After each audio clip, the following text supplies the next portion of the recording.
Thank you, Aaron. It's a pleasure to be here. For the record, Joe Courtwright. I'm an economist with City Observatory, a longtime resident of Portland. And I appreciate the invitation and the slightly longer period of time that you've given me. I hope I use it wisely and to everyone's benefit.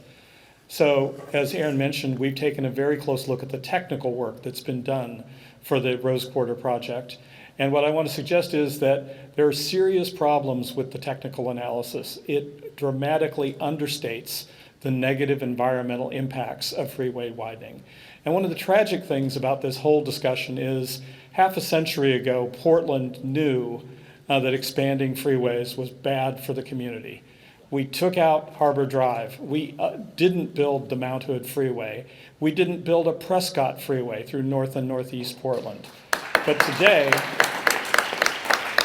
tragically, the environmental impact process has been twisted by the Oregon Department of Transportation by presenting false and misleading information about the impacts of freeways. And what I want to do is give you a quick version of the analysis that we'll be submitting in our formal comments to the Oregon Department of Transportation and the U.S. Department of Transportation.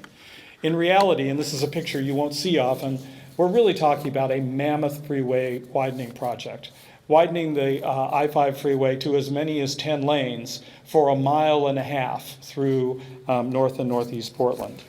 And this comes at a time when the science on the effects of freeways is increasingly well known. We've been building freeways for 70 years in the United States, and traffic congestion has only gotten worse. And the reason for that is something called induced demand. And I know we have, I think, the songwriter who has captured that here today. Paul is somewhere behind us. But to us boring economists, there will be musical testimony yes, shortly. We're looking forward to that. So the thing I will show you is basically the journal article, which now calls this the fundamental law of road congestion. This is not in dispute. Expanding roadways encourages people to drive more, increases congestion, and increases pollution. You cannot build your way out of congestion, and yet that is exactly what ODOT is planning to do. Now, the tragic thing about this project is that despite all of the money that's been spent on so-called public outreach, nothing has really been told you about the size of the project.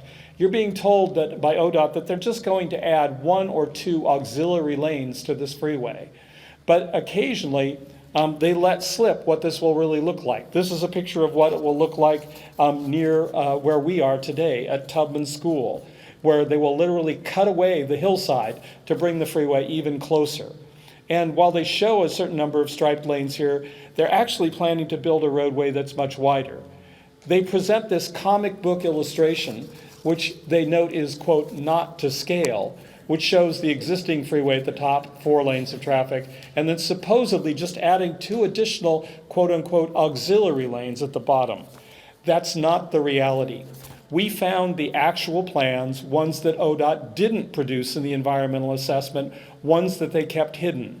And we found 3 different versions that showed that they're actually planning a 160-foot wide roadway.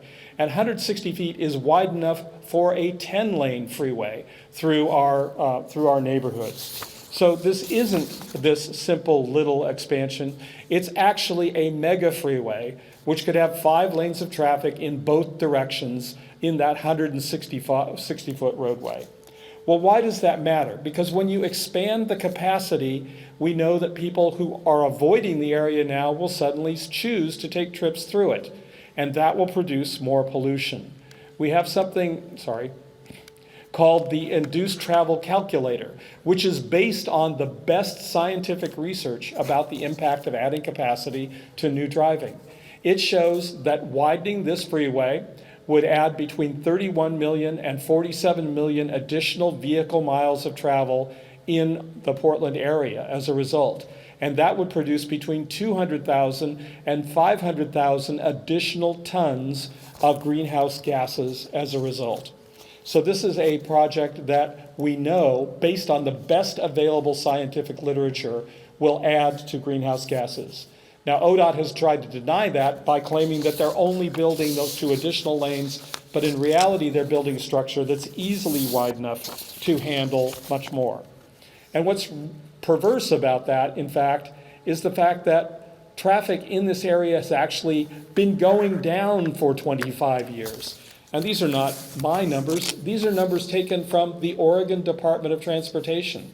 It used to be that about 135,000 vehicles a day traveled through the Rose Quarter area. That has declined to about 120,000, and that's before the pandemic. And what ODOT is saying is if we do nothing, there'll be this huge increase in traffic. But that's not been the trend in this area. So they're widening a freeway in an area where traffic has been declining for a quarter of a century. And they're proposing to do it at prodigious cost. This would probably be the most expensive freeway construction project in the United States on a per mile basis. As Aaron mentioned, the original estimates, we were told this would cost $450 million. Then that doubled to about $800 million.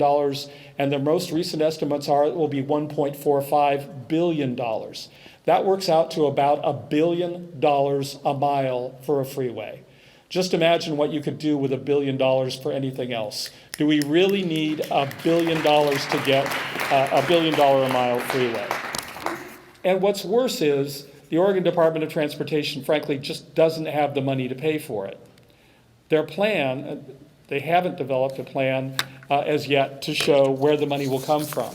In fact, what they've done is, in the last 2 years, shifted the money the legislature designated for this project and instead used it for the Abernathy I-205 bridge in Oregon City, which means that they now have a more than $1 billion shortfall in the amount of money that's needed for this project. But their plan is to just get the project started and spend a few $100 million getting it started and then come back with a partially finished project and ask for the additional $1 billion. That's no way to make a rational policy decision, and we shouldn't go along with it. The other thing we know, because ODOT has told us, is that the only way that they can come up with this kind of money is to put tolls on local freeways. And that this is the head of the Oregon Transportation Commission in March of last year saying they don't have the resources to build this project without tolling. And that's probably true, but the conundrum from the standpoint of an economist is if you toll these roadways, then fewer people will drive on them. So while you're spending $1 billion or $1.5 billion widening the freeway, putting tolls on it will cause fewer people to use it, which is something they've failed completely to analyze in their environmental impact statement. We do have some other work that was done, commissioned by ODOT for a separate project that shows that tolling will actually do a better job of improving congestion, that is, reducing traffic and speeding the flow of traffic than widening the freeway, because tolling would shift traffic to off-peak times and it would work better. So ironically, instead of spending $1.5 billion to widen a freeway that we don't need, if we just charged a price for its use at the peak hour, we could shift traffic and avoid a lot of the congestion problems that we have. So to summarize, this is a giant freeway. It's a 160-foot wide freeway. Don't listen to talk about so-called auxiliary lanes. It will increase traffic and greenhouse pollution according to the best available scientific information. Congestion won't go down because of induced demand. It isn't really needed because traffic in this area has stabilized and, if anything, declined. This is a hugely expensive project that they don't have the money to pay for. And if they implement tolling, we really don't even need to expand the freeway here. So with that, thank you for your comment, for your opportunity. And we do need an EIS to fully explore this. Thank you. Thank you. Joe Right, everybody.